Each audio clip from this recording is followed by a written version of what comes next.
Can we talk about the Tavistock? Because I haven't had anyone tell my viewers what happened there. This is right here in London, and this clinic has become infamous for its practices, I think, over the past 7 to 8 years. Can you talk about what happened there? Yes. Well, I would suggest also that I want to mention there's an amazing book that just came out by Hannah Barnes, right? Hannah Barnes, called Time to Think. I'm in the middle of it right now. So what happened, just briefly, at Tavistock is that Tavistock was opened, I believe, in the 80s, at a time when there were only 2 other clinics in the entire world. Like I said, these kids were very, very rare. So Tavistock opened at the time that there were 2 other clinics, one in Toronto, one in the Netherlands. And they had very few patients every year, very few referrals. I mean, a dozen, I don't know, 20 every year. And what happened is that there was research that came out of the Netherlands. The Netherlands really was they were considered the experts in the world on medicalizing kids. They were the first people to do it, to use blockers. Blockers are used in other conditions. They're used in a condition called precocious puberty. In fact, they're approved by the FDA in the US for use in precocious puberty. But let me explain what precocious puberty is. Precocious puberty is a medical condition in which little kids enter puberty. So, little girls and boys, they might be 6, 7, 8 years old, begin to develop secondary sex characteristics. And we don't want that. That's going to be a psychological trauma, and we obviously don't want little kids going through precocious puberty. But you see, these kids have abnormal hormone levels. You can study their blood levels and you see that the numbers are off and that something has happened to them physiologically. For some reason, they began to release estrogen and testosterone to the degree that they're entering puberty, which we don't want. So we use puberty blockers in those kids. They act on the brain and they tell the brain to stop, basically to stop the release of those hormones. So the kids take puberty blockers for a few years. And then when they reach the age, or before they reach the age of normal puberty, 11, 12 years old, you stop the blockers and they go through a normal puberty. Now, puberty blockers are also used in other situations where you want to cut down or eliminate testosterone levels. For example, men who have certain cancers, prostate cancer, for example, you don't want them exposed to a lot of testosterone. So these are all medical disorders. Okay, that's what I really should be focused on here. Medical disorders, you can have, you can see and measure abnormalities, in the body or in the blood. Now, when we use puberty blockers on these kids with gender dysphoria, they're healthy. So this is a new application for these drugs. And what happened is that the Dutch were looking at those individuals, adult men mostly, who had undergone sex reassignment as adults, but they were still not doing well. So they were living as women, and they had gone through all the medicalization and surgeries, but their appearance was not feminine enough. And it was hard for them to pass as women, and they were struggling psychologically. So they still had a lot of depression and anxiety and suicide.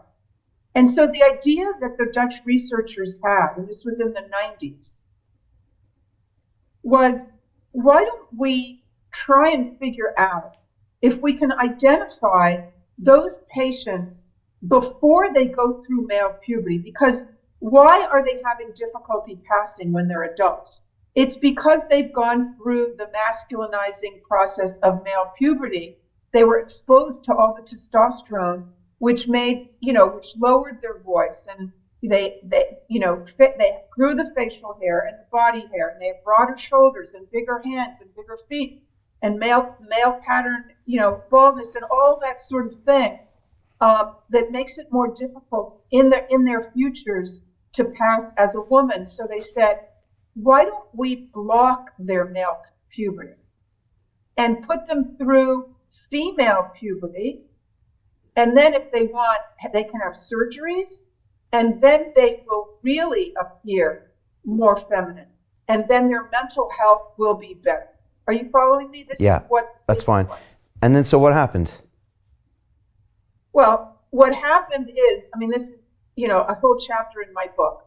What happened is that the most important thing, Brian, for me to say here, is that the kids that they chose to be in this experiment, this study, had to, A, have had severe gender dysphoria from a very young age, A, and B, have no significant mental health issues.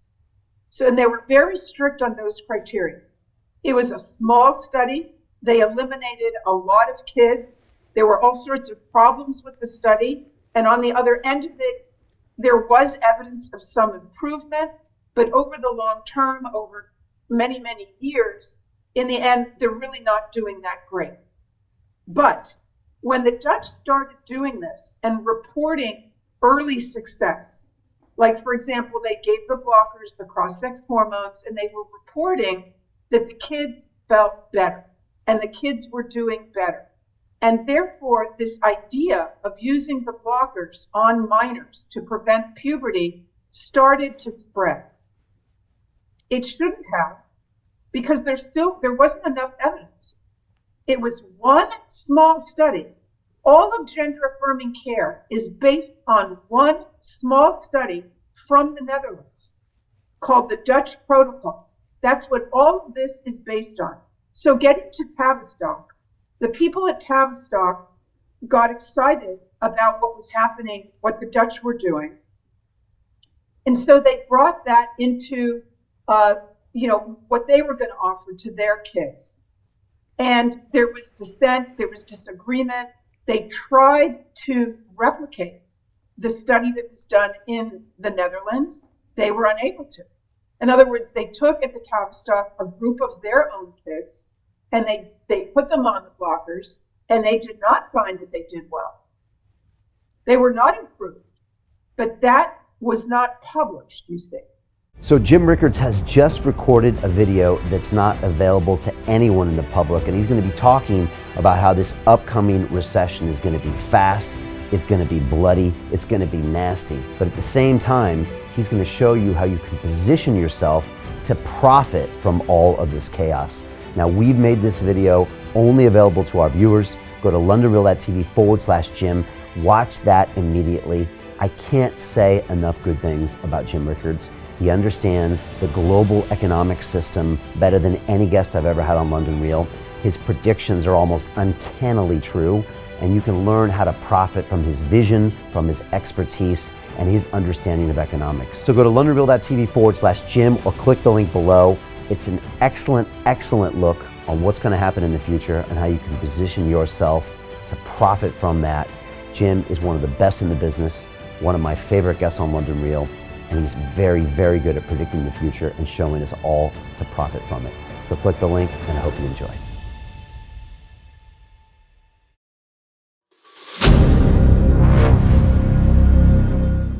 I'm looking for partners, collaborators, colleagues who want to join forces with me around the globe and create real value, generational wealth, and financial freedom for everyone else around the world.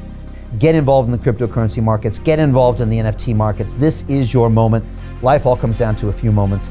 Don't let this pass. Now it's not too late. Next year's going to be too late. Ultimately, this is about freedom. That's the way I see it. This is about giving power back to the people and enabling billions of people worldwide to use the financial markets to improve their lives and those of their friends and their families and their communities. Honestly, I think it's a violation of human rights not to allow people basic access to financial services. Because right now people are being kept in the dark, they're being robbed of education, and it's a travesty. And so I'm looking for people that want to join me and be a part of this solution. And that all happens inside the DeFi Academy. The gains my students are making are absolutely amazing. Double, triple digit gains in the first month alone. That's amazing. This will change your life. Now is the time to get involved. I'm going to tell you exactly how my students in my academy made money in the last 30 days. I'm talking about real trading results. And let me just whet your appetite a little bit. Let me hit you with some numbers. I'm talking Brendan from New Zealand is up 68.77% on the month. Steve from Europe up 83%. Albert in Singapore up 169.9% on one single trade. I got Susan up 153% on her call options alone, also rocking 139% returns and 442% returns as well on individual trades. These are people that are changing their financial future in the last 30 days, but it's based on trading discipline. I've graduated over 500 students from inside my academy from over 54 countries around the world. It's amazing. When it comes to crypto, DeFi, and blockchain, we love this space. We truly believe it's the future. This is down to our core. It's authentic to what we're doing, and everybody can tell through the camera because you can't make this stuff up. If you're watching me now, wherever you are, I implore you, take 60 seconds right now and join my academy. Apply today. Now you've got a chance. Life all comes down to a few moments. What are you going to do? What's the choice that you're going to make?